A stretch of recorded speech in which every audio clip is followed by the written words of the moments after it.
Hey, what's up, you guys? Jeff Cohn here with another episode of the Team Building Podcast, where we interview top team leaders, broker owners, and thought leaders from across the country. Today, we have a very special guest from Indonesia, currently living in the Los Angeles area, running his own indie brokerage, running like a team ridge with over 25 teams, Mr. Rudy Kusuma. Pleasure to be here, Jeff. Thanks for having me today. Dude, I'm jacked about this interview. As most of our audience members know, before we start an interview, we usually will jump on and chat a little bit. And Rudy's done some amazing things. So buckle up and get ready for some great content today. Rudy, let's dive right in. You shared a story of coming to LA and getting your real estate license. Share the story of your firstborn and where you realized you needed to make some changes in your business. Yeah, so I got my license, Jeff, in 2007. And I did everything what my broker asked me to do, right? Cold calling, prospecting, door knocking. 2007, I remember brand new agents got my first listing within my first month. So, I hustle, I work hard. But the problem is that in 2008, I had my first son, right? My wife was pregnant. I was in UCLA Medical Center, and I remember my phone is like blowing up, right? Agents calling me how to open the lockbox. Everybody's calling me. It's just a one-man show. I'm a solo traditional agent. I'm doing what the industry supposedly asked me to do, but I knew something was wrong, right? The problem is that I work 7 days a week, literally 20 hours a day, doing everything that my brokers asked me to do. But in my mind, like, how can it be? How can I work 7 days a week, 15 to 20 hours a day? And number one, I have no time, I have no money, and I couldn't even be with my wife when my first son is born, right? So that's when I start thinking there gotta be a better way, right? There gotta be a better way. And then I look around the NAR website. It says out of 2 million real estate agents, the average real estate agent's income with less than 2 years experience is like less than $40,000 GCI. I was like, no wonder. So yeah, I think it's 17,000. 17,000, be more precise. I was like, I cannot be doing what everybody else is doing because I already know the result, right? There's 2 million of them, and the average, the 2 million people, like, the average is not good. Everyone that listens to this podcast agrees with you. That's why they're here. So let's just do the shock and awe right now, Rudy. Yeah. Why don't you go ahead and share with the audience today, in 12 years, what your numbers were year end 2021? So over the last 12 months, we closed about 925 transaction, about 800 million in sales volume. $20 million in GCI, but more important than all this stuff, Jeff, more important than that is time.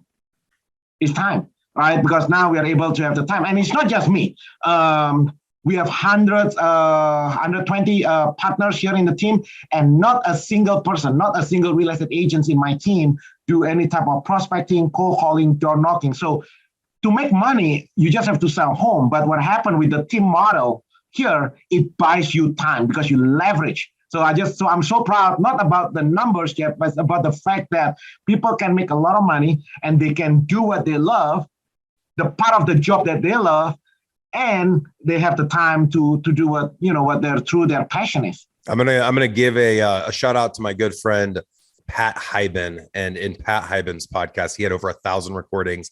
Every time someone said something unique that stood out that they wanted the audience members to hear, he would always say, "Now that's a pearl." And ladies and gentlemen, Rudy just laid it out for you. It's time, baby. And it doesn't matter. He said it didn't matter that they did 800 million in sales volume, 20 million in gross commission income, over almost 1,000 transactions in Los Angeles. And we'll get into average sales price in a minute. What mattered most was time and being able to have his life. And you could choose to work still if you wanted to, Rudy, 15 to 20 hours a day. You could choose to do that, couldn't you? You could fill 15 hours a day if you wanted to, right? Yeah, if I want to, right? But so if you want to do it, but now the question is, now you do what you really love to do. The only part of the job that you really love to do. In fact, excuse my attire today, Jeff. Like we are going to go hey, you don't have to miles by cycling today. You don't have to rat yourself out because most people are just listening. But he does look like he's in the waterproof gear. I don't know if you're in your cycling gear. We should make you unzip that thing and walk around, but we won't do that today. That'll be next time. All right, let's dive into some content. Everyone wants to know. So you obviously decided to build a team. You decided to launch an independent real estate brokerage. Why don't you share with the listeners what that brokerage is, just in case they have a referral for you or they're listening and they're in your area and they want to be one of the teams that partners with you. Your home sold guaranteed realty, Jeff. As you know, Jeff, the cost to generate leads keep on going up, right? So I was like, man, what can we do to hack, right? What is the hack? What is the, how can we generate free leads? So what happened is that, your home sold guaranteed realty is the name of the brokerage, but it's not just a cute name. The reason we name it your home sold guaranteed realty because the name has a consumer benefit. So now it's a hack against SEO, search engine optimization. So now automatically we're like on page 1 in our marketplace. When I was with Remax before, when I was with ABC Realty before, Jeff, people actually tell me, hey, Rudy, my uncle is also an agent with ABC Realty, right? But now I'm positioning it as your home sold guaranteed realty. So that's a unique selling proposition. And so our USP is our brand. Our brand is our USP. So I just want to share, I want to encourage, if you want to dominate in today's information age, then you got to be different, right? Different is better, but better is not different. And you got to think about what is your unique selling proposition. And I think the easiest way, I'm obviously a little bit biased, but your home sold guaranteed realty, that's the only company that has a consumer benefits name embedded in the brokerage. I love it. The name of the benefit is the name of the brokerage, and money flows to the difference. I'll give homage to my last broker, Vince Lisi in Omaha. He always said that sentence. It's always stuck with me. Money flows to the difference. How are you differentiating yourself? So let's get into that. That's what our listeners want to know. We're going to spend the next 10 or 15 minutes talking about how you build a brokerage worth almost $1 billion in sales volume in such a short amount of time. Rudy, hats off. That's impressive. We're also going to get into talking a little bit about ancillary businesses, which, as most of our listeners know, has been a passion of mine. A couple of weeks ago, I interviewed my partner in the insurance arm, Exarbit Insurance, Cyrus Jaffrey. We have a great podcast there. If you guys missed it, all about how to build an independent insurance company in any state. We've had an outpour of people wanting to partner, and we've entered already into several verbal partnerships. We're going to get ready to ink those over the next couple of weeks. So if people are looking for a partnership in property and casualty insurance, and they want to own that book and build something that's residual over year after year after year, that is something that we will do. And we'll get into that a little bit today as well, Rudy. But before we dive into content, for those listening, I would like to invite you to our team building workshop in Omaha, Nebraska in March. That'll be our first Omaha, Nebraska team building workshop in 2022. For more information about that and our team leader product, go out to eliterealestatesystems.com. All right, Rudy, what is some of the special sauce? You talked about SEO. You talked about placing the name of the brokerage as what you are actually offering to the consumer. So let's talk about that first. What is the guarantee? You come to my house to do a listing presentation. I have $1 million home in LA, and you promise me it's a guarantee you're going to sell my house. How do you guarantee that? So Jeff, that's perfect. As you know, Jeff, most real estate agents now, everybody are using the same listing presentation, just different colors, right? And most homeowners, they already know the value of their home. Well, I don't know about you, but here in LA, in California, everybody already know the value of their home. So when you as a real estate agent showing up at that listing appointments with a CMA, the CMA is losing value. So that's why there's a compression in real estate agents' income. In my team, Jeff, every agent, actually, their income is increasing. And the reason is because when we show up at that listing appointments, instead of showing up with a CMA, we show up with multiple offers. So imagine, Jeff, you are the owner of the house. You are thinking of selling your home. I show up at your house. My agents, my partners here show up at your home. And we're going to show up with two things. Number one, we're going to show up with the binders full of buyers who's looking to buy homes just like yours in your area with a proof of funds. So let's say you own a house in Los Angeles, 2,000 square feet home, about $1 million. So the buyers are specifically looking to buy homes just like that. So let's pause quick, Rudy, just so we all know where you're getting that data. I know for the last 10 years, I've been using a CRM system in Boomtown. And within Boomtown system, of course, the majority of our buyer leads that we generate are in Omaha, Nebraska. Our agents put those leads in and they create custom searches for those leads. Well, we can then go in using predictable analytics based on a geographical location and a price point, and we can figure out how many buyers are there for a specific house. It gives us that data and we can show up at a listing presentation and show people. Is that essentially what you're doing? Or are you actually reaching out to potential buyers and saying, hey, we are about to go on a listing presentation. Would you like to make an offer? Or are you interested in this property? Both. So when I first get started, Jeff, I did the first thing you did, right? In my database, we already have the analytics. We already have, so that's the easy way. I think almost everybody can do that. But then as the team continue to grow, as we have more and more humans, like as more and more manpower, more buyers, more agents, right? The agency is attached. So one agent in my team is working with 10 active buyers, for example, right? So now we already have the real, like it's a real proof of funds with the real agents on the road looking to buy homes just like yours. So when I show up at the listing appointment, Jeff, I show the owner of the house the truth. The truth is, Mr. Owner of the house, we have 120 selling partners who's on the road right now looking to buy homes just like you. And then I show them the real buyers, real proof of funds, real pre-approval with the real buyer's agent that's looking to buy homes. So that's one. Yep. Sellers love to see that.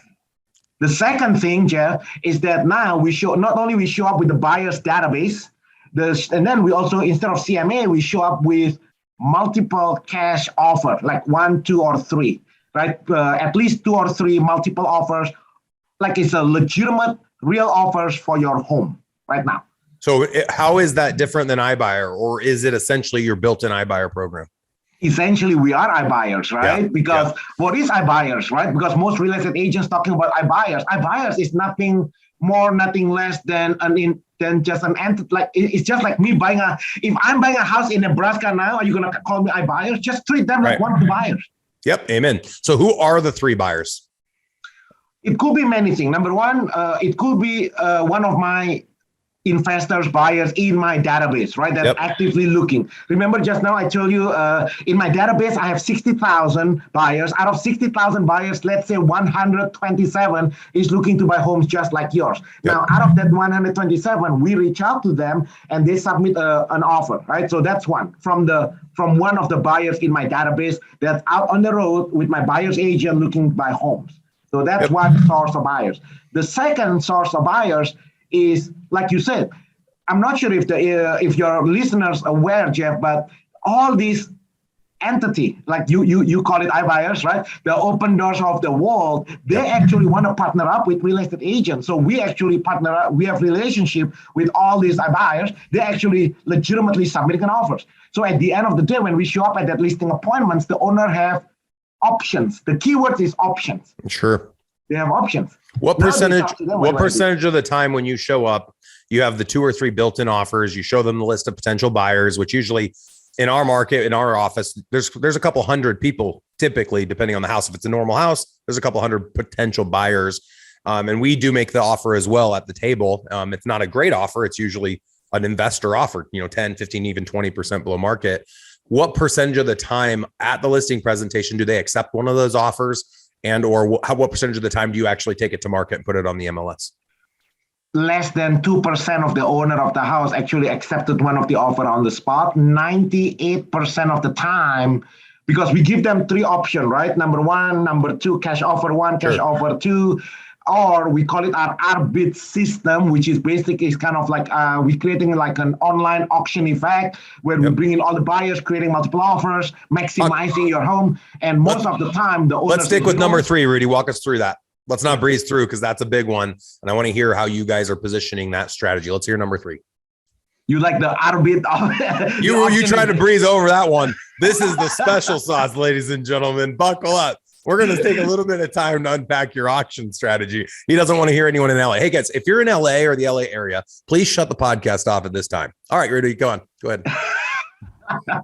All right. So instead of doing a traditional open house, Jeff, where the real estate agents wait in the house and passively wait for the buyers to come in one at a time, and you know what happened? The buyers come and then they're going to beat you up, right? With the price reduction, request for repairs, and those stuff. So what we do, we call it our arbit. Basically, we just call whatever. You can call it whatever you want it to be. But essentially, what happened is that we get all of our disclosures upfront. So we get all of our buyers' clients to come all at the same time. So in a very short period of time, we get all the buyers come at the same time. We give them all the disclosure upfront. So when all the offers come in, it's literally cash because they have no contingency. And you've removed the home inspection leverage because now they have multiple. So if buyer one backs out, who cares? We got buyer two and buyer three and buyer four who are all interested in the property. How long is the window? If you said we're open, or is it a 72-hour window? Or is it a weekend typically? Like next weekend, we're going to have an open and it's closed bids and we're going to respond at the end of the weekend. Is that typically what that looks like? Yeah. So it's going to be like on Saturday from 1 to 2, for example. Okay. And then do you typically, every offer you receive, does most sellers choose to counter all offers and let everyone know what the highest and best is? If you got 5 offers on a property and you review everything and they're all within 50,000 of each other, will you counter all offers and let everyone know what the highest and best and for them to come back? Or does your seller typically just accept the highest and best and be done with it? Usually they counter because price is just one of the element. So usually in LA, I mean, I don't know in your area, in LA, usually when they sell 800,000 home, they're selling an 800,000 home because they're buying a $2 million home. Right now, the owner of the house has power, they have leverage, right? Because now I need, hey, Jeff, I'm selling my home to you, but I need 30 days for me to stay here because I'm buying a replacement home, for example. So now we can control the terms. But going back to what you're saying about the differential in price, in the past, I used to do just manuals, meaning the people come in on Saturday between 1 to 2. Now, because of COVID, we actually did this. We are doing this online as well. Mm-hmm. So what happened is that now it's kind of like an eBay, so you can see the next bid. So what happened is interesting, exactly what you said. Between offer number one, the top 10 offers, usually they're very, very close to each other because they can see each other, right? Because if without the online, you cannot see the next guy. But that's an interesting as far as the pricing, because people they just want to win, right? How are you doing this online and making that public? You created your own proprietary software to be able to do that? Yes, later we'll show it. I guess you have to see it, I guess, when we meet next week. Maybe when we meet in person. All right, yeah. Which too bad for everyone else. We could invite everyone, but this episode won't go out until after. So we just got done hosting an amazing event in Long Beach, California. Sorry you guys missed out. Stay tuned for future events. And like I said, we have the one in March. Also, if you're still listening, please go out and give Rudy a shout out. He's brought an amazing content this time. Really excited to be able to interview you and get to know you better, Rudy. Go out to iTunes on podcasting, give us the 5-star review, and then give a shout out to Rudy for sharing this stuff. I love his abundance. So many people think they have something special that no one else knows about. The stuff Rudy's doing, no offense, Rudy, it's actually simple. It's just the fact that he's implementing it consistently over a long period of time. And the part that's hard is putting together a group of 25 agents or 25 teams, 130 agents that can work together as a unit to create value for the brand. I think you guys have done a fascinating job. Let's turn the conversation now towards ancillary businesses. I know we wanted to get into that topic a little bit. With your permission, Rudy, I will share with the listeners. I asked Rudy off air if he had any ancillary businesses running right now, like mortgage, title, insurance. It does sound to me like you have an investment arm of sorts that you've created. Is that right? In and around LA? Yes, but I would like to learn more about what you have, Jeff. Okay. So everybody keeps asking us to talk about this, and I'm not surprised because I do see a continual commission suppression. And you talked a little bit about that today, and you mentioned how the seller knows what their house is worth, and I don't disagree. The technology today helps the seller know that, but of course, we all know selling a house isn't just knowing what it's worth. And I do know a lot of sellers think their house is worth X, and there's actually more right now, more money in it for them, and they don't know that there's a little bit more. There's some books out there and some studies that have been done, but one that I like to reference is from the book Freakonomics. And they did a study to see on average how much a realtor's house sells for versus a non-realtor's house. And typically, not typically, always, the realtors' houses on average would sell for more as a percentage of list price than non-realtors' houses. And they came to find it's because the realtor stages properly, prices properly, is willing to leave it on the market longer and not force someone to take an offer right out of the gate. And so I start thinking about all of the different value we offer. And as we watch the commission go down, I know you're a big believer in offering value to the client and to the agent. And as we watch these commissions go down, I'm curious how the traditional broker is going to stay alive. You mentioned the ABC brokerage. I don't care if you say Remax, you can say any brokerage name. They're all going to struggle because most of their monetary system was developed based on a real estate commission being kept and the realtor sharing a percentage of that real estate commission with the brokerage. I want to build a world, and I've said this on the podcast, I'm going to keep saying it. It's going to be my broken record for the next 10 years. I want to build a business, and we have now built a business where the real estate transaction doesn't make me any money as the broker owner or team leader. All of those funds are retained by the agent. And I don't even want to have to charge the agent to hang their license at my brokerage. I believe that the money should be built on the ancillary businesses. It'd be no different than a movie theater today saying, you know what? No one's coming to the movie theater because it's a lot better just to watch a movie at your house. So we're going to open the doors for free. Everybody come to the movies. Feel free to come. But if you do come, you have to spend $30 on concessions. So we'll let you come to the movie for free, but you have to spend $30 on concessions. So our brokerage would essentially have a solution for the consumer where we could even say, it doesn't cost anything to buy or sell a house with us. We actually make it free. We'll give you our commission back at closing if there is a commission. But if you use us, we will require that you support our ancillary businesses in mortgage, title, and insurance. You can't force them to do that, of course. And all of this you need to approve with your brokerage in your state and have an attorney. And that's my small print. But there are ways where you can legally offer coupons or discounts if they choose to use certain companies that you're making available to them.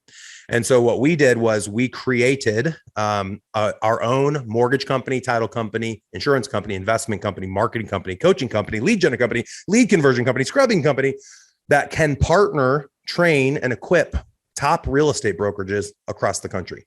And my entire focus over the next 10 years is to save the industry by allowing the traditional broker who has yet to partner in all of these business ventures or has only partnered in maybe one or two of them to help them stay in business, continue to offer value to their agent, continue to offer value to the consumer. And we've been working arduously on this project for 24 months. So it's an exciting topic. And I do believe it is going to save a lot of people, but there are a lot that are going to be gone. There's a lot of teams and a lot of brokerages that aren't paying attention. And when that commission suppression happens and happens really, really fast, I think it's going to be quicker than we expect. They're going to ask themselves, where's the revenue? How do we stay in business? And they're going to go out of business. Yeah.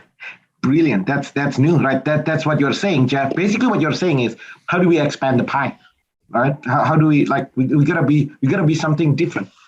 There you go. It's back to the differentiating factor. Yeah. How do you change? And I look at there's a great documentary. If you guys haven't watched it, it just came out probably in the last year on Netflix called The Social Dilemma, and they interview people who had worked at Google and Facebook and what was one of the other ones?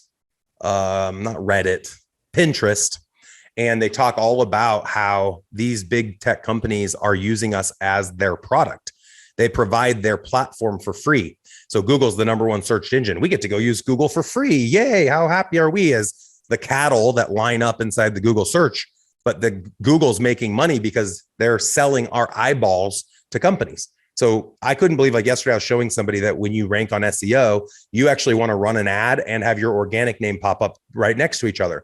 Go search companies like Coca-Cola, companies that you would think wouldn't need to buy an ad because, of course, they're going to rank. They're also paying for ads. Their goal is to get as many eyeballs as possible on the first couple of lines that they see when you do a Google search. So the small and the short of it is I do think people need to position themselves when they can. Companies of your size, I think it's going to make it a lot easier because there are points of diminishing returns. You have to have a certain amount of volume to be able to warrant the cost and time of building. So we can take them in order. Mortgage first, if you want to talk about it. So the traditional brokerage is going to have a strategic partnership when it comes to mortgages. They're no longer called MSAs. That's anti-RESPA, strategic partnership. So without you getting into any details, Rudy, I'm assuming you guys have some type of a strategic partnership with a mortgage lender or a bank or multiple mortgage lenders and banks in your area. Is that fair to assume? Yes. Okay. And typically teams and or brokerages would have those partnerships to either offset their rent cost, which is legal. You can charge those entities rent inside of physical office spaces. You can also partner with them to pay for leads. So we've had our leads paid for through mortgage companies for the last 10 years. They've spent over $1 million on lead gen efforts. We've never received a dollar directly. It's all indirect through Boomtown. And we share the CRM, we share the leads. But of course, our agents typically have been the ones who have scrubbed the leads. And then the expectation, there's no promises, but the expectation or hope is that that vendor partner in a strategic partnership will earn the right to be able to work those lead opportunities. And we've had very successful relationships with the companies that we had strategic partnerships with. And that's why we decided to start our own and have our own ownership. So the way that we expand the mortgage arm across the country, we don't enter into joint ventures. The CFPB is very strict in how we partner. We're continuing to partner in the same way that most people have partnerships, but we are actually different in the sense that we've been generating internet leads for over 10 years. Arguably, we've generated more scrubbed internet leads than any team or brokerage in the country. As of right now, I have over 100,000 registered internet leads in my database in small town Omaha, Nebraska. And so when brokerages all across the country choose to partner with us, we'll generate internet leads into their office for free. So our mortgage company is the point of the spear. It generates the lead into an office. It scrubs the lead for the office. The office assigns the lead to an agent inside the office. That's part of what they want to now create as their lead gen team. The agent keeps 50%. The office keeps a 25% referral fee for generating the lead. And we retain a 25% referral fee. We being our real estate company, because of course we have to do this through a real estate brokerage, with the hope that the mortgage arm, who's actually paying for all of this, can build a relationship of trust with the agents working the leads. And then those referrals will come back to the mortgage company. And once it's big enough, we then will put mortgage lenders inside of each office location to offset office costs, but more importantly, build relationships of trust with the agent and offer the brokerage, the traditional brokerage, the one-stop shop solution, which I'm constantly talking about, where the consumer can enter a physical space and have access to their mortgage lender, their title company, their insurance company, the property management company, and each and every person that's part of their deal they can physically find at one location instead of having to drive all over town, which even Omaha is a 30-minute drive from one side to the other. LA, depending on traffic, is 4 hours. So I can't imagine how frustrating that would be if you had to drive from one place to the next. So that's the quick download on strategic partnerships from a mortgage standpoint. Yeah, that's awesome, Jeff. I think I'd like to definitely learn more from you when we meet next week. Yep, and we will discuss a little bit more. Speaking of title, most states have title companies. Some states require attorneys only. We have a national title company that can expand into any state. Anyone wanting to offer title within their office, within their brokerage. The number we found where it doesn't make sense essentially is within all three of these business ventures is brokerages that do around 500 transactions a year. If you're at 500 transactions or more in most locations, based on average sales price, it makes sense to do a joint venture in both title and in insurance.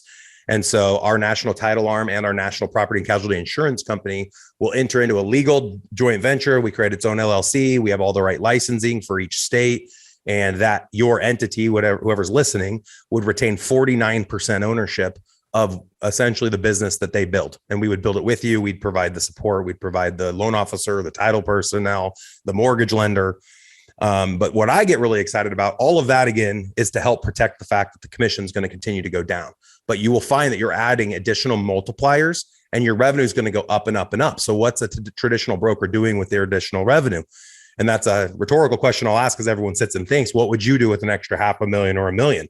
We are experts in real estate. Some of us do commercial, some of us do single family, some of us are in industrial, some of us are in storage units, but we're in real estate. That's why you're listening to the podcast. Well, why aren't we taking our additional disposable income and investing?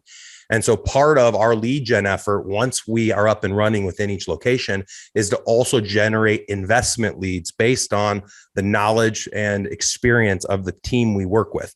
And so in Omaha, we've built over a $15 million investment portfolio through a lead gen effort that costs us around $10,000 a month. I think you actually did a podcast with one of the companies we work with, realestateinvestor.com.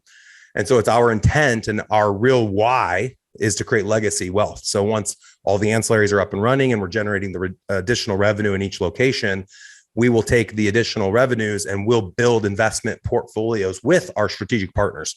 And everything I just shared in the last 5 minutes, as everyone's listening and people are going, oh my gosh, this is the future. I don't understand. And it's always been a frustration for me that the traditional broker hasn't gone to their top agents and their top teams and invited them to participate in opportunities like this. I came from a world where I never got that invitation. So I had to build it from scratch, which was great. I've learned a lot in the process. And I'm now an abundant mindset thinker like you, Rudy, in that this isn't just an opportunity we're offering to top brokerages across the country. Every team in Omaha, Nebraska has this same offer. Every team in any city across the United States has this same offer. I want to partner with people to provide agents more value and to provide the consumer more value to protect the real estate industry.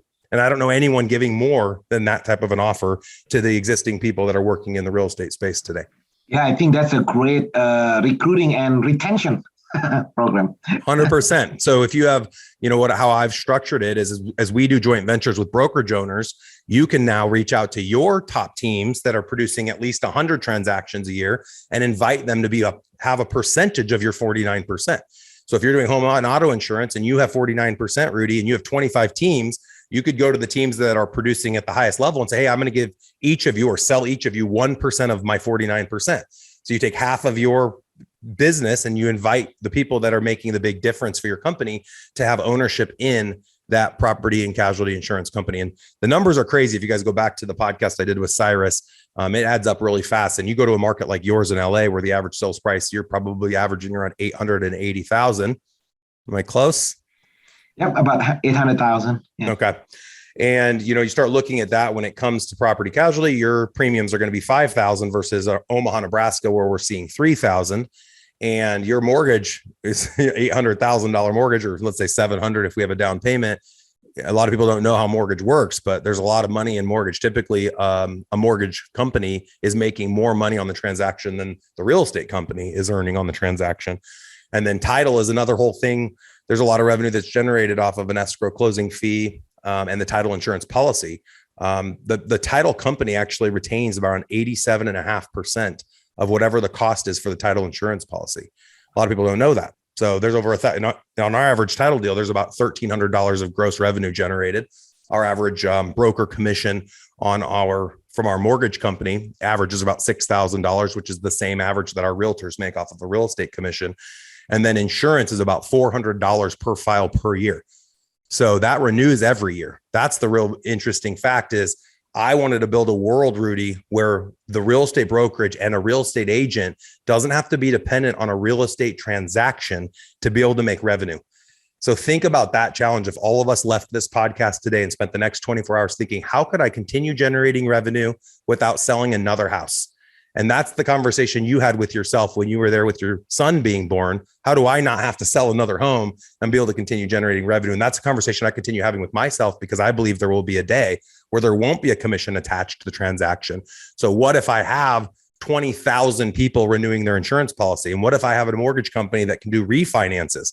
And when interest rates continue to stay low or drop again in the future, people choose to refi. And what if I have a property management company? And what if I have an investment company? And all of these other tentacles that will generate wealth without the reliance of a real estate transaction. And I think anyone in the real estate space who's living and dying off of their next deal has to be paying attention. And if you're not, you will be out of the real estate business in the next 2 to 5 years.